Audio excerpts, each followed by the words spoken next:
Today's explainer is all about the clinical classifications and pathologies of myopia. We're going to break down the core optics, the specific etiological classifications, and those high-yield fundus findings We'll start with optics and etiology, compare simple versus pathological myopia, dive into the pathogenesis, review diagnosis and fundus findings, and then wrap it all up with treatment and management. All right, starting with Section 1, Optics and Etiological Classification. Let's establish our absolute baseline. You need to know this definition cold. Myopia, or short-sightedness, is a refractive error where parallel rays of light coming from infinity are focused specifically in front of the retina when accommodation is completely at rest. Basically, the focal point just falls short. Every single structural and clinical issue we talk about today cascades directly from this one optical mismatch. So how does that optical mismatch actually happen? It breaks down into 5 etiological types. The one you'll see the most, by far, is axial myopia. That simply means the anterior-posterior length of the eyeball has increased. The eye is literally just too long. But definitely keep the other 4 in your back pocket for your multiple-choice exams. Curvatural myopia means the cornea or lens is too steep. Positional means the lens is pushed forward. Index myopia, this is a classic board question by the way, happens when the refractive index of the lens increases, which you'll typically see with nuclear sclerosis in older patients. And finally, excessive accommodation is caused by a sudden accommodative spasm. Moving on to Section 2, let's compare simple versus pathological myopia. We are looking at 2 wildly different clinical pathways here. It's like night and day. Simple myopia is your standard physiological error. We often call it school myopia. It usually tops out around 6 to 8 diopters, and crucially, the fundus remains totally normal.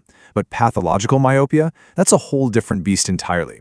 It's rapidly progressive, hits high refractive errors early in adult life, and brings along severe, sight-threatening degenerative changes. Before we get into the really heavy pathology, let's briefly touch on congenital and simple myopia.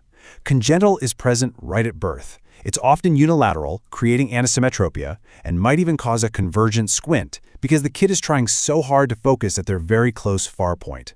Simple myopia, like we said, is physiological, peaking during school age, but clinically, watch out for the classic signs. You know when parents say their kid is always half shutting their eyes? They're actually doing that to create a pinhole effect, what we clinically call stenopeic vision, just to shrink that blur circle on the retina. All right, Section 3, Pathogenesis. Let's look at the actual mechanics of pathological myopia. This right here is the million-dollar question that puzzles researchers. What exactly drives that relentless axial growth well past normal biological variations? Why doesn't the eye just stop growing? It all starts with genetic factors driving an aggressive, hereditary-linked increased growth of the retina. Now pay close attention to the mechanics here. The sclera is desensible, right? So it just stretches out to try and follow that aggressively growing retina. But here is the fatal structural flaw. The choroid cannot keep up. It doesn't have that elasticity. So while the sclera stretches, the choroid gets pulled and severely degenerates. And because the choroid degenerates, it starves the retina. It's a devastating domino effect driven entirely by mismatched tissue elasticity. Which brings us to Section 4, Diagnosis and Fundus Findings. What are we actually seeing in the clinic? When a patient with pathological myopia comes in, they'll usually present with severe visual failure. And unlike simple myopia, you often can't just fix this with stronger lenses because the retina itself is actively degenerating. They'll also complain of muscae volitantes. That's the formal clinical term for those classic floating black opacities, which happen because the vitreous gel inside the eye is actually liquefying. In super advanced cases, they might even start experiencing night blindness. Anatomically, there's a really fascinating quirk here that you need to remember.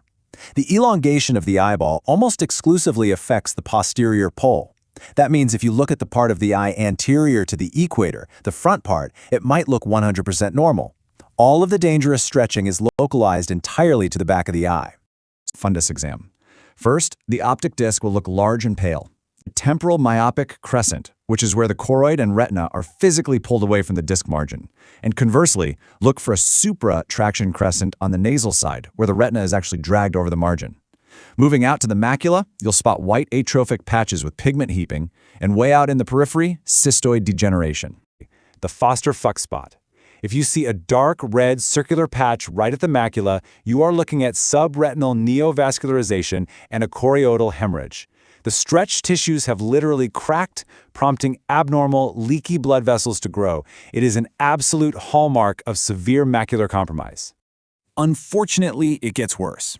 As the sclera completely gives way, it balloons outward at the posterior pole into a posterior staphyloma. Inside the eye, that liquefied vitreous we mentioned eventually peels away from the retina. We call that a posterior vitreous detachment, or PVD, and it reveals a classic clinical sign known as the Weiss's reflex. All of this failing architecture sets a very dangerous stage for severe complications, most notably a full-blown retinal detachment. Okay, final section. Section 5, Treatment and Management Strategies. When it comes to optical treatment, this quote is your golden rule. The minimum acceptance providing maximum vision should be prescribed. This is the exact opposite of how we manage hypermetropia. In very high myopes, we actually prefer to slightly undercorrect them. Why? Well, to avoid forcing them into difficult near-vision accommodation and to minimize the severe image minification that you get with those super thick concave lenses. Looking at our overall management toolkit, spectacles are standard, sure, but contact lenses are a massive game changer for severe cases. Because contacts sit directly on the cornea, they totally bypass that peripheral distortion and image shrinking caused by thick glasses. Also, surgical treatments are becoming incredibly popular nowadays. This is exactly where refractive procedures like LASIK enter the modern clinical picture for eligible patients. Though, for those with advanced, uncorrectable degeneration, we do have to rely on low vision aids.